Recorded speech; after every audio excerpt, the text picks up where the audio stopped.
நல்ல டேஸ்டியான வெஜிடபிள் பிரியாணி ஒன்று செய்யலாமா வாங்க.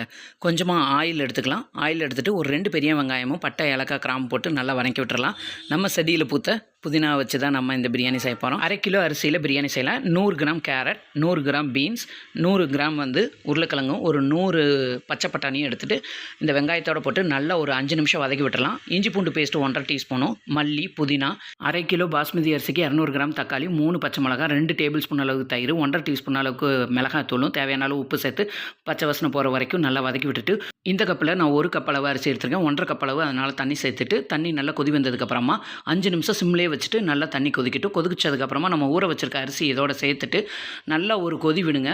இப்போ உப்பு உரப்பெல்லாம் நல்லா செக் பண்ணிவிட்டு இந்தளவுக்கு தண்ணி வற்றதுக்கப்புறமா மூடியை க்ளோஸ் பண்ணி விசில் போட்டு ஒரு 2 விசில் விட்டுட்டு ஒரு 3 நிமிஷம் சிம்மில் வச்சுட்டு ஆஃப் பண்ணிடுங்க. ஃப்ரெஷ்ஷாக போனதுக்கப்புறம் ஓப்பன் பண்ணி பாருங்கள். சூப்பரான வெஜிடபிள் பிரியாணி ரெடி. தயிர் பச்சடியோட பரிமாறுங்க. இந்த வீடியோ உங்களுக்கு பிடிச்சதை மறக்காமல் நம்ம சேனலை சப்ஸ்கிரைப் பண்ணுங்கள்.